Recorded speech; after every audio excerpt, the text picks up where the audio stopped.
अस्सलामुअलैकुम। आज का जो हमारा चैप्टर रहने वाला है, जो हम पढ़ेंगे, उसका नाम है जेनेटिक्स एंड वेरिएशंस, और कुछ बुक्स में इसको इनहेरिटेंस के नाम से भी लिखा गया है। तो शुरू करते हैं। जेनेटिक्स और वेरिएशन को पढ़ने से पहले हमें कुछ बातें पता होनी चाहिए, जैसे कि जेनेटिक्स क्या है। What is genetics? जेनेटिक्स क्या है? जेनेटिक्स एक ब्रांच है बायोलॉजी का, जिसमें हम स्टडी करते हैं हेरिडिटी और वेरिएशंस के बारे में। जो वेरिएशंस ऑर्गेनिजम्स में आती हैं, इनों की स्टडी को हम क्या कहते हैं? जेनेटिक्स कहते हैं। तो यहाँ पर हेरिडिटी का वर्ड इस्तेमाल हुआ है जेनेटिक्स के डेफिनेशन में। हेरिडिटी क्या है? हेरिडिटी जो है, हम कहते हैं ट्रांसमिशन ऑफ ट्रेड्स या करेक्टर्स। जो पेरेंट्स से ऑफस्प्रिंग में ट्रेड्स और करेक्टर्स की ट्रांसमिशन होती है, उनको हम हेरिडिटी कहते हैं। इस ट्रांसमिशन को हम हेरिडिटी कहते हैं। आसान लैंग्वेज में बताएं तो जब दो ऑर्गेनिजम्स के बीच में मेटिंग होती है, तो करेक्टर्स या ट्रेड्स की ट्रांसमिशन होती है। इस ट्रांसमिशन को हम हेरिडिटी कहते हैं। और जो वेरिएशन है, वेरिएशन क्या है? वेरिएशन हम किसे कहते हैं? हम ये भी देखते हैं कि मोस्टली जो भी चाइल्ड्स होते हैं, वो अपने पेरेंट्स से थोड़े से डिफरेंट होते हैं। उनका का फेस स्ट्रक्चर, फेशियल्स, जो भी है, थोड़ा डिफरेंट होता है अपने पेरेंट्स से। तो ये जो डिफरेंस होती है, इसको हम वेरिएशन। एंड जो इन सब चीज़ों के बारे में हम जो स्टडी करते हैं, इसको हम जेनेटिक्स कहते हैं। जो भी हेरिडिटी या वेरिएशंस के बारे में जो हम स्टडी करते हैं, इसको क्या कहते हैं? जेनेटिक्स। मीन जेनेटिक्स में हम हेरिडिटी और वेरिएशंस के बारे में। आपने ये भी नोट किया होगा कि ह्यूमंस के जो चाइल्ड्स होते हैं, वो ह्यूमंस की तरह होते हैं, और अदर एनिमल्स जैसे डॉग हो गया, उनों के चाइल्ड्स उनों की तरह होते हैं। तो आखिर ऐसा क्यों होता है? Yes? इस चैप्टर में आपको इन सारे सवालों के जवाब भी आगे मिल जाएंगे। Oh.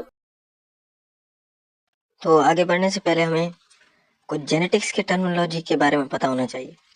जेनेटिक्स के टर्मिनोलॉजी क्या है? वो टर्म जो मेंडल ने जेनेटिक्स के स्टडी के टाइम यूज किए थे, उनको हम जेनेटिक्स टर्मिनोलॉजीज कहते हैं।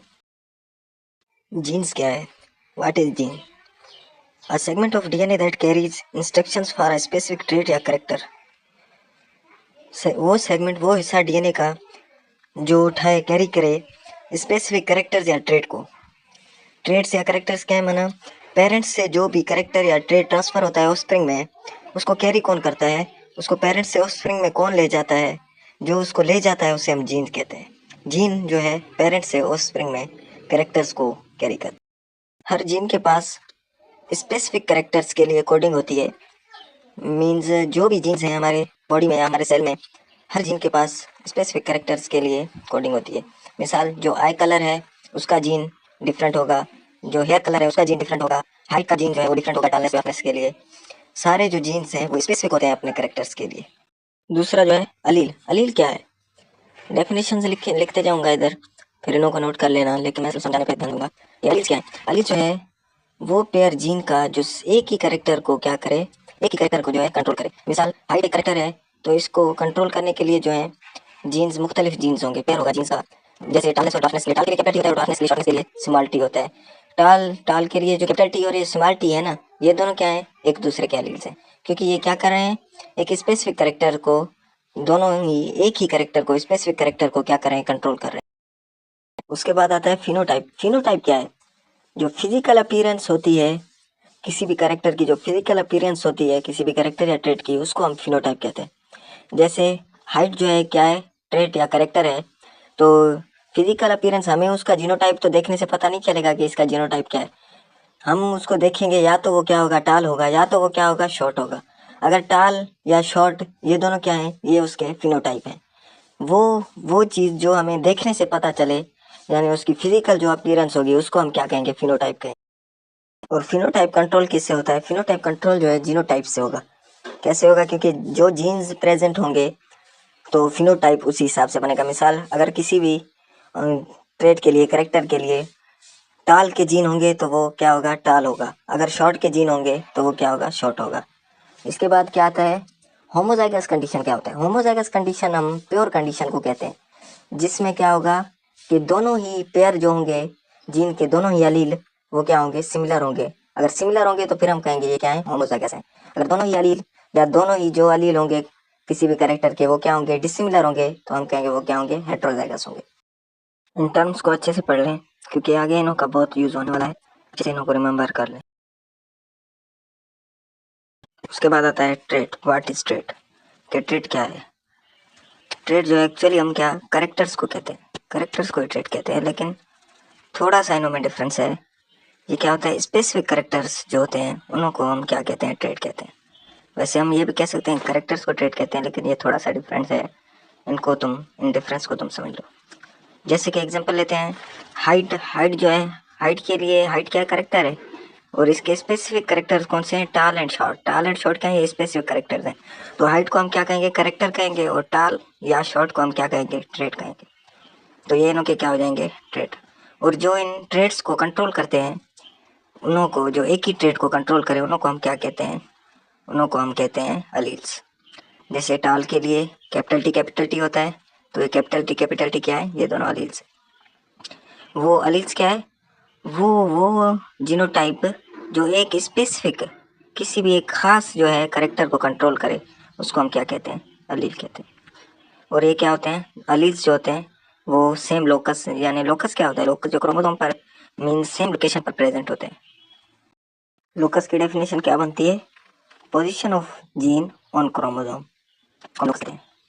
जो जीन की पोजीशन होती है क्रोमोसोम पर, उसको हम क्या कहते हैं, लोकस कहते हैं। और ये कुछ की पॉइंट्स हैं, इनको रीड आउट कर लें। जैसे बताओ, gene is the unit of inheritance. Gene क्या यूनिट है इनहेरिटेंस का। और डीएनए क्या होता है, responsible, DNA is responsible for maintain और ह्यूमन स्ट्रक्चर। डीएनए क्या होता है, रिस्पांसिबल होता है, वही जो है हम क्या करते हैं, मेंटेन करते हैं ह्यूमन स्ट्रक्चर को। और क्रोमोसोम को हम कहते हैं व्हीकल ऑफ जीन। ये बात याद रखनी है, भी आ सकता है कि व्हीकल ऑफ जीन कौन है, क्रोमोसोम। ये क्या करता है, जीन को इनहेरिट करता है पेरेंट्स से ऑफस्प्रिंग में। जीन किस तरीके से पेरेंट्स से ऑफस्प्रिंग में इनहेरिट होता है, क्रोमोसोम। जनरल बात करें तो करेक्टर्स किसके पास होते हैं, जीन के पास करेक्टर्स होते हैं, और जीन किस पे होता है, क्रोमोसोम के ऊपर होता है। तो ये सारे एक ही साथ इनहेरिट होते हैं पेरेंट्स से। आइए अब स्टडी करते हैं मेंडल्स के रोल। जो मेंडल्स के रोल थे जेनेटिक्स में, क्या कारनामे किए मेंडल ने जेनेटिक्स में, उनको स्टडी करते हैं। मेंडल्स को क्या कहा जाता है, फादर ऑफ जेनेटिक्स कहा जाता है। तो आखिर उसने क्या कारनामे किए जो उसको ये एजाज मिला।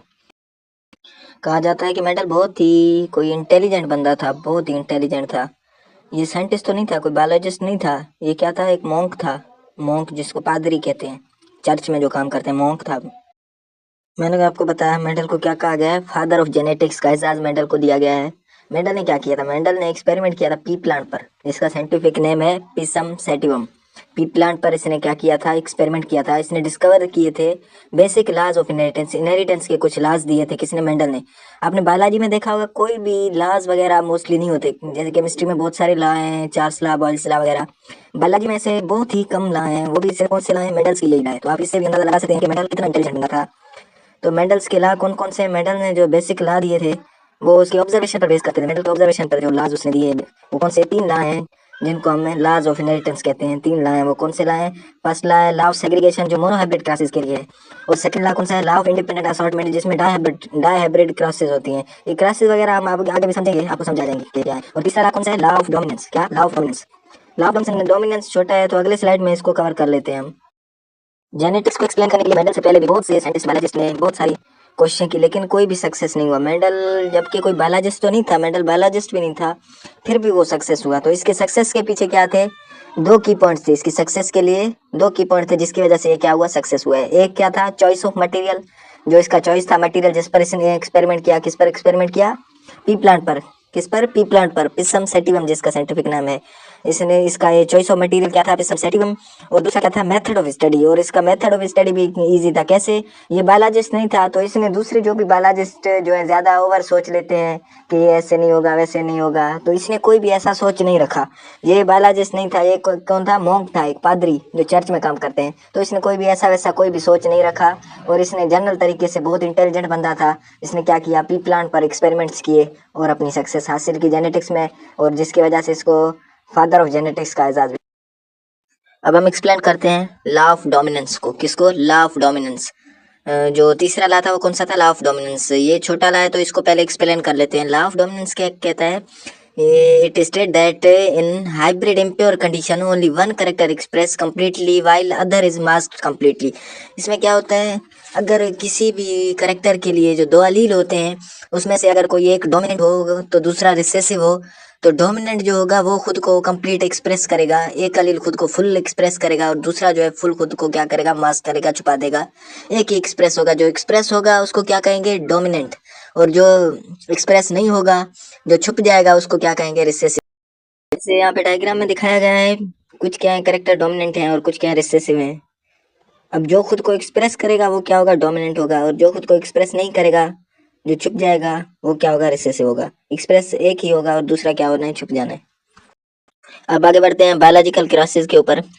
बायोलॉजिकल क्रासेस क्या होती हैं, जब मेटिंग होती है दो ऑर्गेनिजम्स के बीच में, जब दो ऑर्गेनिजम्स के बीच में क्या हो, मेटिंग हो, कौन से डिफरेंट ऑर्गेनिजम्स के बीच में, तो उसको क्रॉसिंग कहते हैं। क्रॉसिंग कितने, दो टाइप्स के होते हैं, एक मोनोहाइब्रिड क्रॉस और दूसरा डायहाइब्रिड क्रॉस। अब हम पहले मोनोहाइब्रिड क्रॉस को देखते हैं। मोनोहाइब्रिड क्रॉस क्या है, जब सिंगल किसी भी एक ही ट्रेड की क्रॉसिंग करवाई जाए तो उसको क्या कहेंगे, मोनोहाइब्रिड क्रॉस कहेंगे। सिंगल ट्रेड की क्रॉसिंग को हम मोनोहाइब्रिड क्रॉस कहेंगे। कैसे, जैसे कोई भी करेक्टर हाइट करेक्टर है, इसका क्या होगा, फिर या टाल या डॉर्फ, इनों की जो क्रॉसिंग होगी इसको हम क्या कहेंगे, मोनोहाइब्रिड क्रॉस। एक ही करेक्टर की अगर या एक ही ट्रेड की हम क्रॉसिंग करवाएं तो उसको क्या कहेंगे, मोनोहाइब्रिड क्रॉस। टॉल के लिए क्या इस्तेमाल किया जाता है, टॉल के लिए कैपिटल टी या capital T small T. Capital T होगा तो क्या होगा, होमोजाइगस कंडीशन होगा। कैपिटल टी स्मॉल टी होगा तो ये क्या होगा, हेट्रोजाइगस कंडीशन होगा। और जो ड्वार्फ है, शॉर्ट है, वो क्या है, हमेशा होमोजाइगस कंडीशन में एक्सप्रेस होगा, क्योंकि उसके लिए क्या है, स्मॉल टी जो रिसेसिव करेक्टर है उसके लिए यूज होता है, रिसेसिव वाली यूज होता है, किसके लिए, शॉर्ट या ड्वार्फ के लिए। लेकिन जो डोमिनेंट है वो टॉल के लिए होता है, तो टॉल जो है होमोजाइगस भी हो सकता है और हेट्रोजाइगस टॉल भी हो सकता है। कैपिटल टी क्या है, डोमिनेंट अलील है, और स्मॉल टी क्या है, रिसेसिव अलील है। बस ये तो ज़्यादा बताने की आपको ज़रूरत नहीं है, लिखते जा रहा हूँ, बस देखते जाना। ये दोनों ही क्या है, एक दूसरे के अलील्स हैं, क्योंकि ये क्या कर रहे हैं, एक ही करेक्टर को क्या कर रहे हैं, ये कंट्रोल कर रहे हैं। कैपिटल टी और स्मॉल टी किसको कंट्रोल कर रहे हैं, हाइट को कंट्रोल कर रहे हैं। अब करवाते हैं क्लासेस। मोनोहाइब्रिड क्लास कैसे होगा, होमोजाइगस टाल को होमोजाइगस ड्वार्फ से अगर क्रॉस करवाएं तो क्या होगा, ये पुनेट स्क्वायर बनाएंगे। पहले सबसे पहले क्या, पुनेट स्क्वायर बनाएंगे, जिसके जरिए हम क्रॉस करेंगे, पुनेट स्क्वायर बनाएंगे। तो कैपिटल टी जो है स्मॉल टी, फिर कैपिटल टी स्मॉल टी, फिर कैपिटल टी स्मॉल टी, फिर लास्ट में कैपिटल टी स्मॉल टी। अब ये देख सकते हो सारे क्या है, हेट्रोजाइगस टाल है। तो 100% F1 जनरेशन में हमें क्या मिले, हेट्रोजाइगस टाल मिले, क्योंकि हेट्रोजाइगस कंडीशन में कौन एक्सप्रेस होगा, टाल, क्योंकि डोमिनेंट कैरेक्टर क्या है, कैपिटल टी क्या है, डोमिनेंट है स्मॉल टी पर। तो यहाँ पर इन कैपिटल टी और स्मॉल टी में से शो कौन करेगा, खुद को कैपिटल टी शो करेगा। तो कैपिटल टी आएगा तो 100% F1 जनरेशन में हमें क्या मिलेंगे, टॉल मिलेंगे।